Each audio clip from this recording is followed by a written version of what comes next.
హరే కృష్ణ అకాడమీకి స్వాగతం. డబ్బు మన జేబులో, మన ఫోన్లో, మన ఆలోచనల్లో అంటే ఎప్పుడూ ఉండేదే.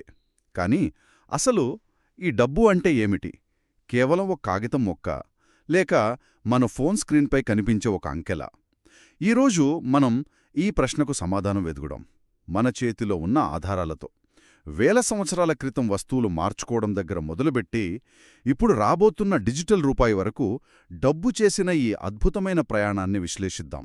అవును, ఇది కేవలం టెక్నాలజీ మారిన కథ కాదు. మనుషుల మధ్య నమ్మకం ఎలా మారింది, ఎలా నిర్మించబడింది అనే కథ ఇది. ఈ రోజు మన చర్చ యొక్క ముఖ్య ఉద్దేశ్యం ప్రతి మలుపులోనూ డబ్బు దాని రూపు ఎందుకు మార్చుకోవలసి వచ్చింది, దాని వెనుకున్న అసలు సమస్య ఏంటి అనే విషయాలను కొంచెం లోతుగా అర్థం చేసుకోవడం. మనం వస్తు మార్పిడి దగ్గర మొదలుపెట్టి సెంట్రల్ బ్యాంక్ డిజిటల్ కరెన్సీ వరకు జరిగిన మార్పులను, వాటి వెనుకున్న కారణాలను చర్చిద్దాం. సరే, అయితే మనం అందరికీ తెలిసిన వస్తు మార్పిడి పద్ధతితోనే మొదలుపెడదాం. అంటే నాకన్నం కావాలి, నా దగ్గర పాలున్నాయి, మీకు పాలు కావాలి, మీ దగ్గర అన్నముంది, మనం మార్చుకుందాం. వినడానికి చాలా బావుంది, చాలా సింపుల్గా అనిపిస్తుంది. కాని నిజంగా అంత సులభమా? అక్కడే అసలు సమస్య ఉంది. మీరు చెప్పిన ఉదాహరణలో అన్నీ చక్కగా కుదిరాయి, కాని వాస్తవంలో అలా జరగడం చాలా అరుదు. ఉదాహరణకి, మీ దగ్గర పాలున్నాయి, కాని మీకు కావాల్సింది బట్టలు. బట్టలు నేసే వ్యక్తి దగ్గరికెళ్తే అతనికి కావాల్సింది పాలు కాదు, చెప్పులు. ఇప్పుడు మీరు చెప్పులు తయారు చేసే వ్యక్తిని వెతికి అతనికి పాలు అమ్మి ఆ చెప్పులు తీసుకుని మళ్ళీ ఆ బట్టల వ్యక్తికిచ్చి, అమ్మో, ఆలోచిస్తుంటేనే తల తిరుగుతోంది. అంటే నా దగ్గరున్నది మీకు కావాలి, అదే సమయంలో మీ దగ్గరున్నది నాకు కావాలి. ఈ రెండు కోరికలు ఒకేసారి ఒకే చోట కలవడం దాదాపు అసాధ్యమన్నమాట. ఖచ్చితంగా. ఈ అతిపెద్ద తలనొప్పిని ఆర్థికవేత్తలు కోరికల ద్వంద్వ యాదృచ్ఛికం అంటారు. ద్వంద్వ యాదృచ్ఛికం? అవును, అంటే డబల్ కోయిన్సిడెన్స్ ఆఫ్ వాంట్స్ అని. చిన్న చిన్న గ్రామాల్లో తక్కువ మంది ఉన్నప్పుడు ఇది కొంతవరకు పనిచేయొచ్చేమో. కాని నగరాలు, పెద్ద మార్కెట్లు ఏర్పడినప్పుడు ఈ పద్ధతి పూర్తిగా విఫలమైంది. వాణిజ్యం అక్కడితో ఆగిపోయేది. ఈ అసమర్థత వల్లే అందరూ అంగీకరించే ఒక మధ్యవర్తి అవసరమేర్పడింది. సరే, ఆ మధ్యవర్తిగా బంగారం, వెండి వంటి లోహాలు రంగంలోకి వచ్చాయి. కాని వాటినే ఎందుకెంచుకున్నారు? ఒకప్పుడు ఉప్పు, మిరియాలు, గవ్వలు కూడా వాడారు కదా? వాడారు, కాని వాటితో కొన్ని ప్రాక్టికల్ సమస్యలున్నాయి. ఉప్పు తేమకు కరిగిపోతుంది, మిరియాలు పాడైపోతాయి. కాని బంగారం, వెండి అలా కాదు. అవి త్వరగా పాడవవు, వాటి సరఫరా చాలా పరిమితంగా ఉంటుంది. వాటిని చిన్న చిన్న ముక్కలుగా సులభంగా విభజించవచ్చు, ఎక్కడికైనా తీసుకెళ్లొచ్చు. అన్నిటికంటే ముఖ్యంగా వాటికి ఒక అంతర్గత విలువ ఉందని అందరూ నమ్మారు. ఆ నమ్మకమే వాటిని మొదటి నిజమైన ద్రవ్యంగా మార్చింది. ఓకే, ఆ నమ్మకం వల్లే డబ్బుకు 3 ముఖ్యమైన లక్షణాలు వచ్చాయనంటారు కదా? అవును. మొదటిది వినిమయ మాధ్యమం, అంటే మీడియం ఆఫ్ ఎక్స్చేంజ్. ఇందాక మనం చెప్పుకున్న ఆ కోరికల ద్వంద్వ యాదృచ్ఛికం సమస్యను ఇది పూర్తిగా పరిష్కరించింది.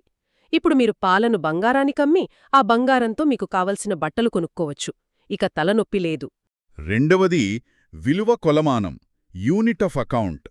అంటే ఒక బస్తా బియ్యం విలువ 2 గ్రాముల బంగారం, ఒక జత బట్టల విలువ 1 గ్రాము బంగారం అని చెప్పొచ్చు. అన్ని వస్తువుల విలువను పోల్చడానికి ఒక కామన్ స్కేల్ దొరికిందనమాట. మూడవది విలువ నిధి, స్టోర్ ఆఫ్ వాల్యూ. ఇది చాలా ముఖ్యం.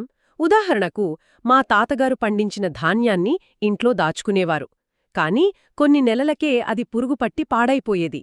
అదే ఆయన దగ్గర బంగారం ఉండుంటే అది ఈ రోజుకి విలువైంది.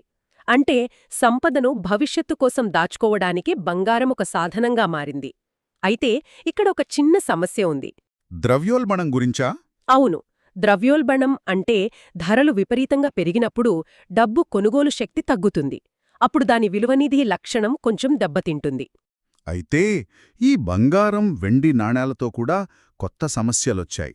ఆర్థిక వ్యవస్థ పెరిగే కొద్దీ ఎక్కువ లావాదేవీలు జరపాలి. దానికి ఇంకా ఎక్కువ బంగారం కావాలి. కానీ భూమిలో దొరికే బంగారం పరిమితం కదా? అంతకంటే పెద్ద సమస్య, ఒక వ్యాపారి 100 కిలోల బంగారాన్ని తీసుకుని మరో నగరానికి వెళ్లాలంటే అది ఎంత ప్రమాదం? దొంగల భయం, మోయడానికయ్యే శ్రమ. ఇక్కడే కథ మరో ఆసక్తికరమైన మలుపు తీసుకుంది.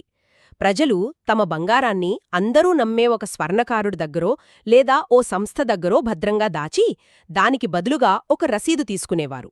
లావాదేవీల కోసం బంగారాన్ని ఇవ్వకుండా ఆ రసీదులను ఒకరికొకరు మార్చుకోవడం మొదలుపెట్టారు. ఆ కాగితానికి విలువ ఎందుకొచ్చిందంటే దాన్ని తీసుకెళ్లి చూపిస్తే దాని వెనుకున్న బంగారాన్ని తిరిగి ఇస్తారనే బలమైన నమ్మకం.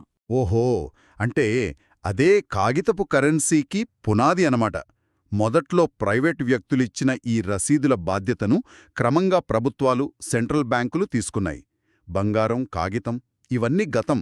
కానీ ఈ రోజుల్లో మనం పూర్తిగా కొత్త ప్రపంచంలో ఉన్నాం. మన ఫోన్లోనే డబ్బుంది, గూగుల్ పే, ఫోన్ పే.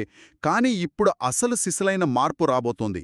అదే ప్రైవేట్ క్రిప్టోకరెన్సీలు, వాటికి పోటీగా వస్తున్న ప్రభుత్వ డిజిటల్ రూపాయలు. సరిగ్గా చెప్పారు. బిట్కాయిన్ వంటి ప్రైవేట్ క్రిప్టో కరెన్సీలు వచ్చాక ప్రపంచవ్యాప్తంగా ఉన్న సెంట్రల్ బ్యాంకులలో ఒక రకమైన ఆందోళన మొదలైంది. ఒకవేళ ప్రజలందరూ ఈ ప్రైవేట్ కరెన్సీలను వాడటం మొదలుపెడితే దేశ ఆర్థిక వ్యవస్థపై, ద్రవ్య విధానంపై సెంట్రల్ బ్యాంకులకున్న పట్టు పూర్తిగా పోతుంది. ఇది తీవ్రమైన ఆర్థిక అస్థిరతకు దారితీయవచ్చు. అంటే తమ నియంత్రణ పోతుందనే భయంతో సెంట్రల్ బ్యాంకులు సొంతంగా డిజిటల్ కరెన్సీలను తీసుకువస్తున్నాయా? తెరపైకి వచ్చింది. మన దేశంలో రిజర్వ్ బ్యాంక్ ఆఫ్ ఇండియా దీనిని ఈ-రూపాయ్ లేదా ఈ-రూపీ పేరుతో ప్రయోగాత్మకంగా ప్రారంభించింది. ఇంతకిది ఏమిటంటే, ఇది ఆర్బీఐ జారీ చేసే మన రూపాయి యొక్క డిజిటల్ వర్షన్. ఇది బిట్కాయిన్ లాంటిది కాదు, ఎందుకంటే దీని వెనుక ప్రభుత్వ హామీ ఉంటుంది. అందుకే దీని అధికారికంగా బ్యాంకు నోటు నిర్వచనంలోనే చేర్చారు. ఒక్క నిమిషం. అంటే ఈ రూపాయి అనేది మన జేబులో ఉన్న 10 రూపాయల నోటు లాంటిదే. కానీ ఆ నోటు మన ఫోన్లో ఉంటుంది. అంతేనా? దానికి ఆర్బీఐ హామీ ఉంటుంది. పేటీఎం వ్యాలెట్లోని డబ్బుకున్నట్టు ప్రైవేట్ కంపెనీ హామీ కాదు. పర్ఫెక్ట్గా చెప్పారు. అదే అసలైన తేడా. ఆర్బీఐ దీన్ని తీసుకురావడానికి ముఖ్యంగా 3 కారణాలు కనిపిస్తున్నాయి. ఒకటి, డిజిటల్ కరెన్సీకి పెరుగుతున్న డిమాండ్ను ఒక సురక్షితమైన మార్గంలో తీర్చడం. 2, ప్రైవేట్ క్రిప్టోల వల్ల కలిగే నష్టాలను నివారించడం. 3, ప్రపంచవ్యాప్తంగా నగదు వాడకం తగ్గుతోంది కాబట్టి భవిష్యత్తుకు తగ్గట్టుగా ఒక ఎలక్ట్రానిక్ ద్రవ్యాన్ని సిద్ధం చేయడం. మరి ఇది ఎలా పనిచేస్తుంది? నేను నా ఫోన్లో ఈ రూపాయి వాలెట్ డౌన్లోడ్ చేసుకుని నా బ్యాంక్ అకౌంట్ నుండి దానికి డబ్బు పంపించుకుంటాను. తరువాత పక్కనున్న కిరాణా కొట్టుకు వెళ్ళి క్యూఆర్ కోడ్ స్కాన్ చేసి నేరుగా చెల్లించవచ్చా? అంతే. ప్రస్తుతం మనం యూపీఐ ద్వారా చేస్తున్న దానికి ఇది చాలా దగ్గరగా ఉంటుంది. కానీ ఒక ముఖ్యమైన తేడా ఉంది. యూపీఐ లావాదేవీలో డబ్బు మీ బ్యాంక్ అకౌంట్ నుండి వ్యాపారి బ్యాంక్ అకౌంటుకు వెళ్తుంది. మధ్యలో బ్యాంకులుంటాయి. కానీ ఈ రూపాయిలో మీ వాలెట్ నుండి నేరుగా వ్యాపారి వాలెట్లోకి డబ్బు వెళ్తుంది. అచ్చం మీరు జేబులోంచి నోటు తీసిచ్చినట్టే. మధ్యలో బ్యాంకు ప్రమేయం ఉండదు. అందుకే దీనివల్ల సెటిల్మెంట్ సమస్యలు లేకుండా చెల్లింపులు చాలా వేగంగా జరుగుతాయి. ఇది వినడానికి చాలా బాగుంది. ముఖ్యంగా ప్రభుత్వానికి కాగితపు కరెన్సీని ముద్రించడం, దానిని దేశవ్యాప్తంగా ట్రక్కుల్లో, రైళ్లలో రవాణా చేయడం, ఏటీఎంలలో నింపడం, పాత నోట్లను నాశనం చేయడం, ఈ ఖర్చంతా గణనీయంగా తగ్గుతుంది గదా? ఖచ్చితంగా. ఇదొక పెద్ద ప్రయోజనం. మరింత సమర్థవంతమైన, వేగవంతమైన, ఇంకా చట్టబద్ధమైన చెల్లింపుల వ్యవస్థను సృష్టించడం దీని లక్ష్యం. కాని నాణ్యానికి మరోవైపు ఉన్నట్టు దీనితో కొన్ని తీవ్రమైన సవాళ్లు, నష్టాలు కూడా ఉన్నాయి. అవును. ఇక్కడే నాకు కొన్ని సందేహాలొస్తున్నాయి. అంత డిజిటల్ అంటే మరి సైబర్ దాడుల సంగతేంటి? హ్యాకర్లు మన వ్యాలెట్లను ఖాళీ చేసే ప్రమాదం లేదా? అదే అతిపెద్ద ప్రమాదం. డిజిటల్ వ్యవస్థ ఎంత బలంగా ఉన్నా హ్యాకింగ్, ఆన్లైన్ మోసాల ప్రమాదం ఎప్పుడూ పొంచి ఉంటుంది. రెండవ అతి ముఖ్యమైన ఆందోళన గోప్యతకు సంబంధించింది. మనం నగదుతో కొన్నప్పుడు ఆ లావాదేవీ గురించి మనకు, అమ్మినవారికి తప్ప ఎవ్వరికీ తెలియదు కదా. కాని ఈ రూపాయితో చేసే ప్రతి లావాదేవీని ప్రభుత్వం లేదా సెంట్రల్ బ్యాంక్ ట్రాక్ చేసే అవకాశముంటుంది. ఇది నగదు అందించే అజ్ఞాతాన్ని పూర్తిగా తొలగిస్తుంది. అంటే నేను ఎక్కడ, ఎప్పుడు, దేనికి ఖర్చు పెట్టానో ప్రభుత్వానికి తెలిసిపోతుందన్నమాట. ఇది చాలామందికి ఆందోళన కలిగించే విషయమే. కానీ ఇంతకంటే పెద్ద ప్రమాదం ఇంకొకటి కూడా ఉంది అంటున్నారు కదా? అవును, అదే డిజిటల్ బ్యాంక్ రన్. ఒకవేళ దేశంలో ఏదైనా ఆర్థిక సంక్షోభం వస్తుందనే వదంతి వస్తే ప్రజలు భయపడి ఏం చేస్తారు? తమ డబ్బును బ్యాంకుల్లోంచి తీసేయడానికి ప్రయత్నిస్తారు. ఇప్పుడు అందరూ ఒకేసారి తమ డిపాజిట్లను కమర్షియల్ బ్యాంకుల నుండి అత్యంత సురక్షితమైన ప్రభుత్వ ఈ-రూపాయి వాలెట్లకు క్షణాల్లో బదిలీ చేస్తే బ్యాంకులు ఒక్కసారిగా కుప్పకూలిపోతాయి. ఇది ఆర్థిక వ్యవస్థను అతలాకుతలం చేస్తుంది. అమ్మో, ఇది చాలా ప్రమాదకరంగా ఉంది.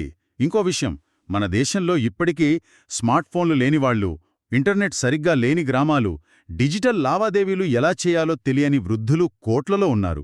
మరి వాళ్ల పరిస్థితేంటి? ఈ కొత్త వ్యవస్థలో వారి వెనకబడిపోయే ప్రమాదం లేదా? ఇది కూడా ఒక తీవ్రమైన సవాలే. దీనిని డిజిటల్ అగాధం లేదా డిజిటల్ డివైడ్ అంటారు. అందుకే ఆర్బీఐ నగదును పూర్తిగా రద్దు చేయమని, ఈ రూపాయి నగదుకు అదనంగా మాత్రమే ఉంటుందని స్పష్టం చేస్తోంది. కాని భవిష్యత్తులో నగదు వాడకం బాగా తగ్గిపోతే డిజిటల్ అక్షరాస్యత లేనివారు ఇబ్బందులు పడటం ఖాయం. కాబట్టి మనం వస్తువులను మార్చుకోవటం దగ్గర మొదలుపెట్టి లోహాలు, కాగితం, ఇప్పుడు సెంట్రల్ బ్యాంక్ జారీ చేసే డిజిటల్ రూపాయి వరకు సాగిన ఈ ప్రయాణాన్ని చూశాం. ప్రతి దశలోనూ ఇది టెక్నాలజీ గురించి కాదు, ప్రజల మధ్య నమ్మకాన్ని సృష్టించడానికి, లావాదేవీలను సులభతరం చేయడానికి జరిగిన ప్రయత్నం. బంగారమైనా, ప్రభుత్వ హామీ అయినా, చివరికి డిజిటల్ కోడైనా ఇవన్నీ నమ్మకాన్ని సృష్టించే వ్యవస్థలే. అవును. ఇప్పుడు శ్రోతలకొక ఆలోచనను రేకెత్తించే ప్రశ్నతో ముగిద్దాం.